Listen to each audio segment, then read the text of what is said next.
नमस्कार, news world के खास कार्यक्रम इनसाइड राजतंत्र में आप सभी का स्वागत है। मैं हूं आपके साथ सुनीता पटेल। इनसाइड राजतंत्र में हम बात करेंगे राजनीति और ब्यूरोक्रेसी के फैसलों की इनसाइड जानकारी की।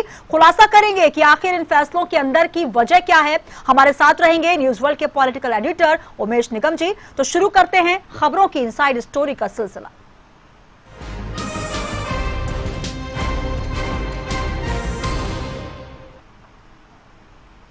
तो ये करते हैं शुरुआत। विभिन्न फसलों के लिए किसानों के द्वारा लिए जाने वाले ऋण की राशि फसल के हिसाब से तय करने सरकार ने राज्य स्तरीय समितियों का गठन किया है। ये समिति नाबार्ड के कहने के बाद जेडी ने बनाई है और हर जिले के लिए फसल ऋण के अलग अलग मापदंड बनाए जाएंगे। इन मापदंडों के आधार पर ही किसानों को बैंकों के फसल के लिए ऋण की राशि मंजूर की जाएगी। इस बार समिति में एमडी दुग्ध संघ और संचालक मत्स्य पालन सहित कुछ और लोगों को पहली बार शामिल किया गया है। इसी विषय पर विस्तार से जानकारी बताएंगे। हमारे साथ जुड़ रहे हैं पॉलिटिकल एडिटर उमेश निगम जी।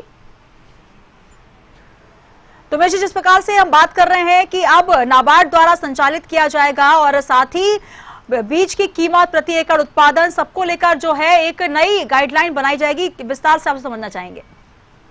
सुनीता, ये जो है राष्ट्रीय कृषि और ग्रामीण विकास बैंक नाबार्ड है।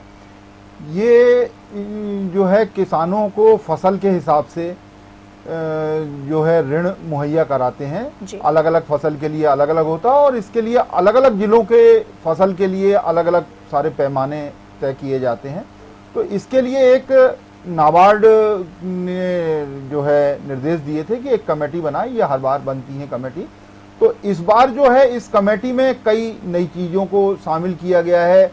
नए विभाग के कुछ जो विभाग के अधिकारी हैं उनको पहली बार शामिल किया गया है, जिससे कि जो किसानों को फसल के लिए, फल के लिए और भी दूसरी चीज़ों के लिए जो अलग अलग फसल के हिसाब से ऋण की राशि तय की जाती है कि कितना कितना ऋण उनको किस फसल के लिए दिया जाएगा, उसके आधार पर तय करने के लिए।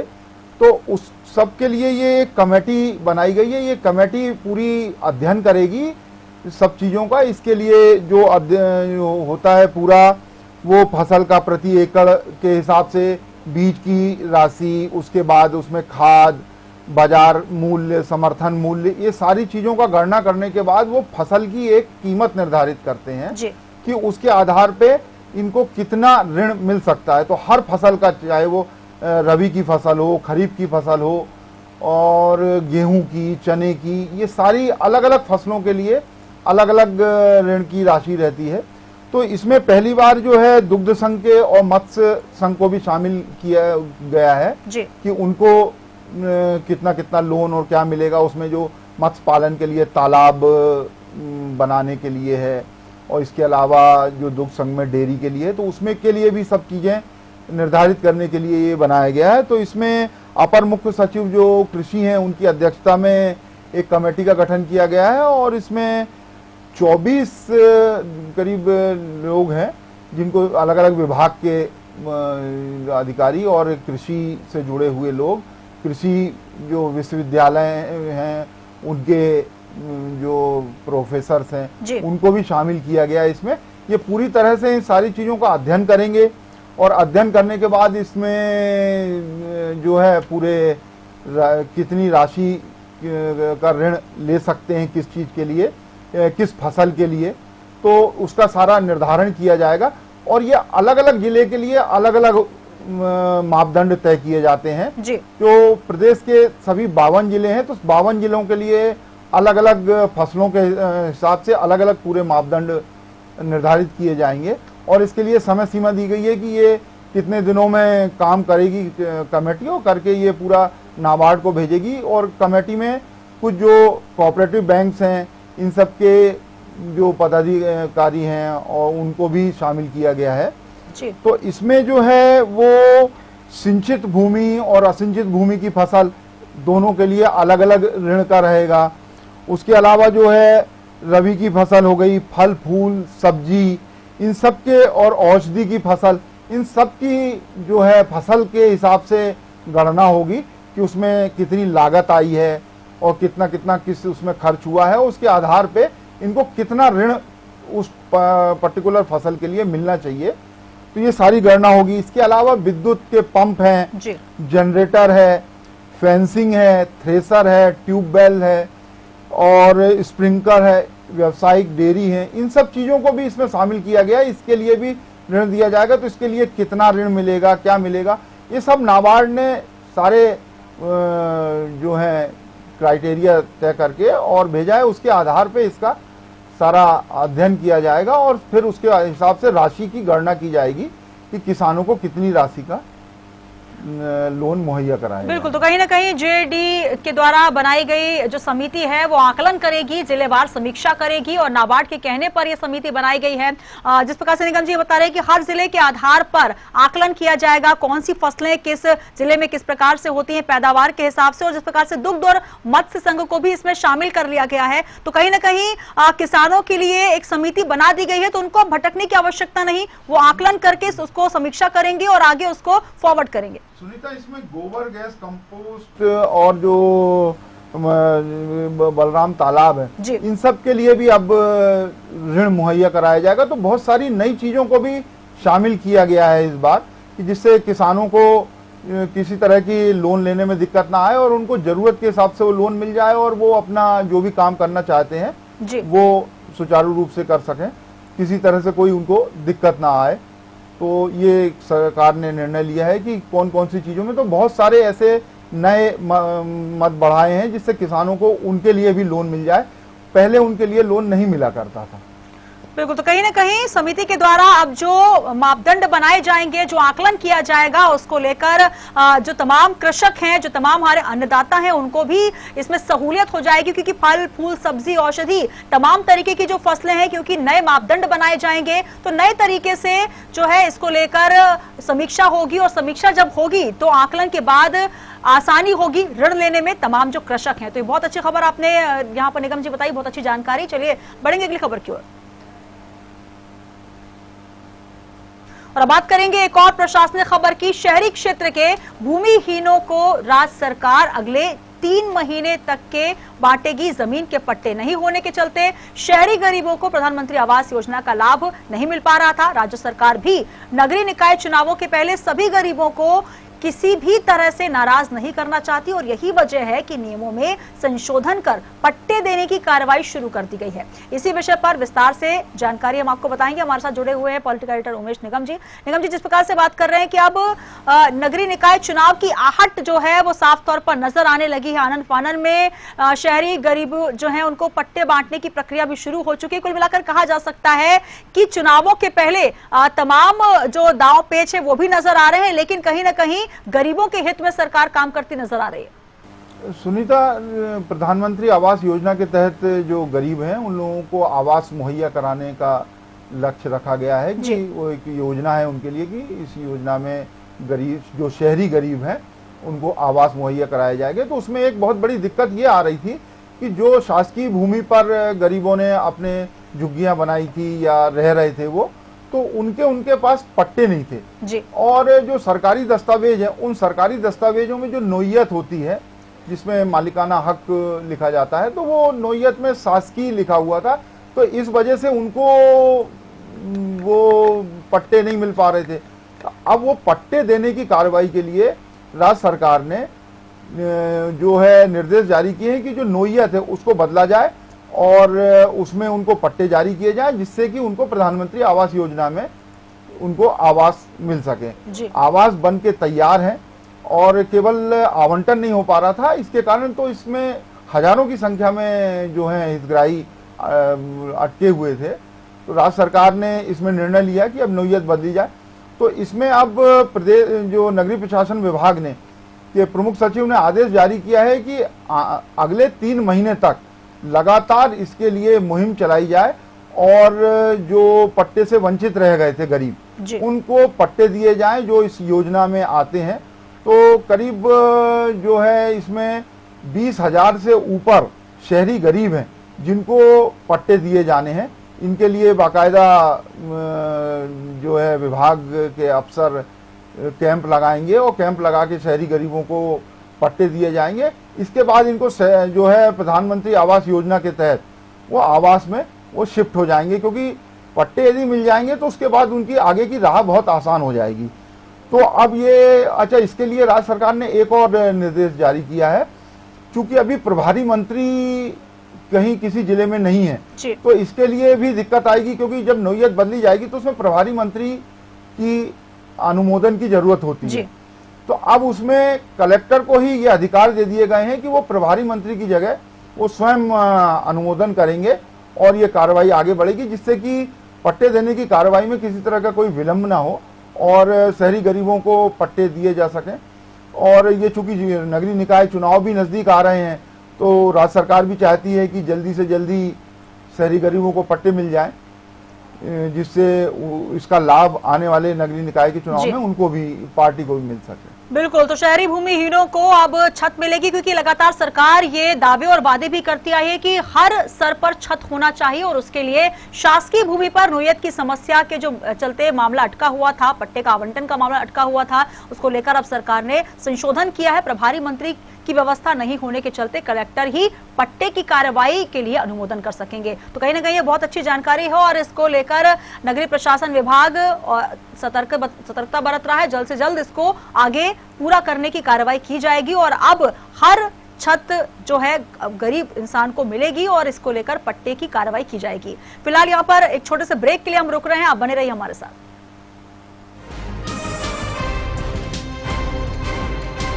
स्वागत है हमारे खास कार्यक्रम में। अब चर्चा करेंगे एक और प्रशासनिक खबर की।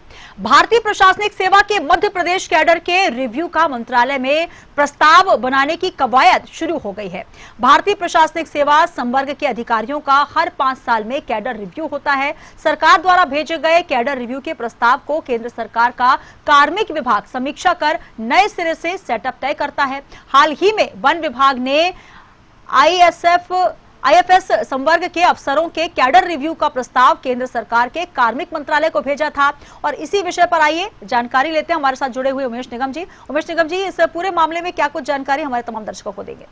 सुनीता, जो भारतीय प्रशासनिक सेवा के अफसर होते हैं, इनके हर 5 साल में कैडर का रिव्यू किया जाता है और इसके लिए केंद्रीय कार्मिक मंत्रालय जो है वो समय समय पर निर्देश जारी करता है।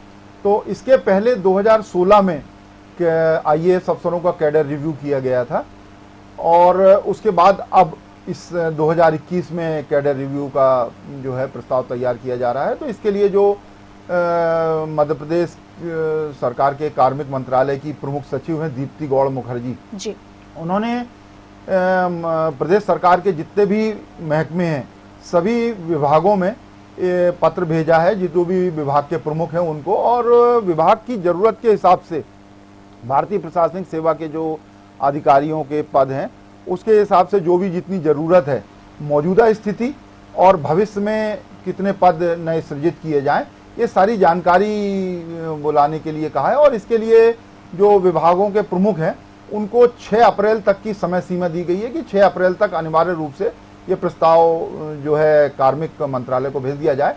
जब ये सभी विभागों से उनकी जरूरत के हिसाब से मौजूदा स्ट्रेंथ अभी कितनी है और भविष्य में उनको कितनी चाहिए और किस पद के लिए चाहिए कि उसमें, तो वो सारा प्रस्ताव वो बना के कार्मिक मंत्रालय कार्मिक विभाग को भेजेंगे और फिर यहाँ से मध्य प्रदेश सरकार जो है केंद्रीय कार्मिक मंत्रालय को ये प्रस्ताव भेजेगा और वहाँ फिर जब इसकी समीक्षा होगी और उसके बाद जो है हर बार कुछ ना कुछ पद बढ़ते हैं, तो इस बार भी काफ़ी संख्या में आईएएस के पद जो है मध्य प्रदेश कैडर में बढ़ेंगे। हाल ही में आईएफएस के कैडर रिव्यू का एक प्रस्ताव केंद्र सरकार के कार्मिक मंत्रालय को भेजा गया था, जिसमें कि जो है पीसीसीएफ और एपीसीसीएफ के जो है 7 पद और सीसीएफ के 17 पद कम करने का उसमें प्रस्ताव था। इसके अलावा डीएफओ के जो पद थे वो 31 पद बढ़ाने का प्रस्ताव उसमें शामिल किया गया था। मध्य प्रदेश में जो आईएएस संवर्ग है उसके 439 पद स्वीकृत हैं। ये 2016 में जो कैडर रिव्यू हुआ था उसमें पद बढ़ाए गए थे, उसके बाद 439 हो गए थे। तो इस बार जब ये जाएगा कैडर रिव्यू का प्रस्ताव तो इसमें भी जो है संख्या बढ़ेगी। जो इसमें है 33% पद वो राज्य प्रशासनिक सेवा और अन्य संवर्ग से आते हैं, जबकि 66% जो पद हैं वो डायरेक्ट आईएएस की जो भर्ती होती है उससे वो पद भरे जाते हैं जी। इसके अलावा जो है वो जो सीनियर पदों पे जो बैठे हैं वो करीब 238 आईएएस हैं। ये 439 में से ही है। 238 जो सीनियर ड्यूटीज में जो रहते हैं, जैसे चीफ सेक्रेटरी का पद हो गया, एसीएस के पद हो गए, इसके अलावा प्रमुख सचिव स्तर के पद हो गए, सचिव स्तर के पद हो गए। इसके अलावा जो सेंट्रल डेपुटेशन में जाते हैं उसके लिए 95 पद की सीमा है कि 95 आईएएस अफसर जो हैं वो सेंट्रल डेपुटेशन पे अधिकतम भेजे जा सकते हैं।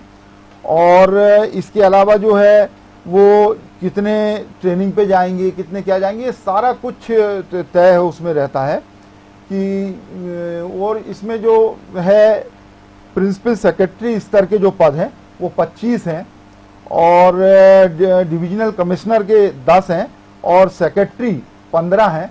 इसके अलावा 52 कलेक्टरों के हैं और तमाम बहुत सारे पद हैं। तो ये सब मिला के जो है 439 पद का कैडर है फिलहाल मध्य प्रदेश में जी। और आने वाले दिनों में जो है ये जब प्रस्ताव चला जाएगा और प्रस्ताव वहां से जब मंजूर होकर आएगा तो इस कैडर में अच्छा खासा इजाफा होगा। तो मध्य प्रदेश सरकार को कुछ भारतीय प्रशासनिक सेवा के और अवसर मिलेंगे प्रशासनिक कसावट के लिए। बिल्कुल, कहीं ना कहीं प्रशासनिक कसावट के लिए अवसर तो मिलेंगे ही, लेकिन कहीं ना कहीं निगम जी अगर बात करें जो प्रशासनिक अधिकारियों का पद होता है उसको लेकर भी तमाम जो लोग हैं वो भी बड़े आस लगाए बैठे होते हैं कि पदोन्नति हो या फिर पद बढ़ाए जाएं। पद अगर रिक्त होंगे तो कहीं ना कहीं जो तमाम हमारे जो छात्र हैं या फिर इसको लेकर तैयारियां कर रहे हैं उनके लिए भी अच्छी खबर मानी जा सकती है, क्योंकि 2016 के बाद कैडर रिव्यू किया जा रहा है और आप बता रहे हैं कि पद बढ़ाए जाएंगे, तो ये भी अच्छी खबर हमारे तमाम दर्शकों के लिए। जी हाँ, जब पद बढ़ेंगे तो स्वाभाविक है कि फिर भारतीय प्रशासनिक सेवा के अफसरों की जो भर्ती है वो यूपीएससी के माध्यम से होती है, तो वहां से समय समय पे निकलती है। लगभग हर साल परीक्षा का आयोजन होता है और वहां से भर्तियां होती रहती हैं। तो ये जो कैडर रिव्यू का है ये हर 5 साल में होता है और जरूरत के हिसाब से पद बढ़ाए जाते हैं। तो कई बार देखा गया कि कुछ पद कम किए जाते हैं, कुछ पद बढ़ाए जाते हैं, लेकिन भारतीय प्रशासनिक सेवा में जो है वो जो है अभी तक के कैडर रिव्यू में देखा गया है कि हर बार पद लगभग सभी पद बढ़ाए गए हैं। और इधर भारतीय पुलिस सेवा के भी जो है वो केंद्र सरकार के कार्मिक मंत्रालय को पहले ही भेजा जा चुका है आईएफएस की तरह ही, और अब केवल आईएएस जो है उनके कैडर रिव्यू का प्रस्ताव जाना है। तो उम्मीद जताई जा रही है कि ये अप्रैल में कैडर रिव्यू का प्रस्ताव केंद्रीय कार्मिक मंत्रालय को भेज दिया जाएगा। जी, तो बिल्कुल आईएएस के कैडर रिव्यू के प्रस्ताव में भी पदों में इजाफा किया जाएगा। पिछली बार 2016 में कैडर रिव्यू किया गया था और अब 6 अप्रैल का वक्त है जब तमाम जो रिपोर्ट्स हैं वो भेजी जाएंगी। चलिए और अब बात करेंगे हमारे खास सेगमेंट चलते चलते की, जिसमें राजनीति या ब्यूरोक्रेसी के क्षेत्र में चर्चित प्रसंग की हम बात करते हैं। तो आज क्या विशेष प्रसंग आज हमें बताने जा रहे हैं निगम जी? सुनीता, मंत्रालय में एक जो सीनियर आईएएस अफसर हैं उनके काजू के शौक को लेके खासी चर्चाएं हैं। लोग इसको लेके तरह तरह की बातें करते हैं। जो ये सीनियर आईएएस अफसर हैं ये अपने मैदानी अमले से तो काजू और मेवा जो भी सब चीजें ड्राई फ्रूट्स हैं वो बुलवा लेते हैं जी। और इनको ये सब ड्राई फ्रूट खाने का इतना शौक है कि वो अपने ऑफिस में भी इसको रखते हैं दराज में और जब भी मौका मिलता है और वो उसका स्वाद लेते रहते हैं। ये अभी ऐसा एक वाकया हुआ कि ये जो सीनियर आईएएस हैं अपने कक्ष से कहीं बाहर गए थे, मंत्रालय से बाहर, तो इस बीच में उनके जो अधीनस्थ अमला है जी, उसको भी ये भनक लगी कि साहब ड्राई फ्रूट का सेवन किया करते हैं, तो चलो क्यों ना आज हम लोग भी इसका स्वाद ले लें। तो एक डिप्टी सेक्रेटरी और जो उनके ओएसडी हैं वो साहब के कक्ष में पहुंचे और दराज खोलने का प्रयास किया तो पता चला दराज में तो ताला लगा है। तो बेचारे मायूस होकर लौट आए। तो जो साहब के काजू के चर्चे आजकल मंत्रालय में बहुत ज़्यादा चर्चा के विषय बने हुए हैं और ये दर्शकों की सुविधा के लिए बता दें कि ये जो साहब हैं आईएएस अफसर वो दिल्ली जाने वाले हैं अभी जी प्रतिनियुक्ति पर और अधोसंरचना से जुड़े विभागों की कमान को संभाले हुए हैं। बिल्कुल, तो काफी दिलचस्प किस्सा आपने बताया। काजू और जो ड्राई फ्रूट्स होते हैं हालांकि दिमाग के लिए बहुत अच्छे होते हैं, जिस प्रकार का पद है कहीं ना कहीं वो बहुत जरूरी हो जाता है, लेकिन काफी दिलचस्प ये चर्चा। बहुत शुक्रिया हमारे साथ जुड़ने के लिए निगम जी, बहुत अच्छी जानकारी। तो इनसाइड राजतंत्र में आज बस इतना ही। कल हम फिर मिलेंगे राजनीति और ब्यूरोक्रेसी के कुछ नए फैसलों की इनसाइड स्टोरी के साथ। तब तक के लिए हमें दीजिए इजाजत और आप देखते रहिए न्यूज़ वर्ल्ड।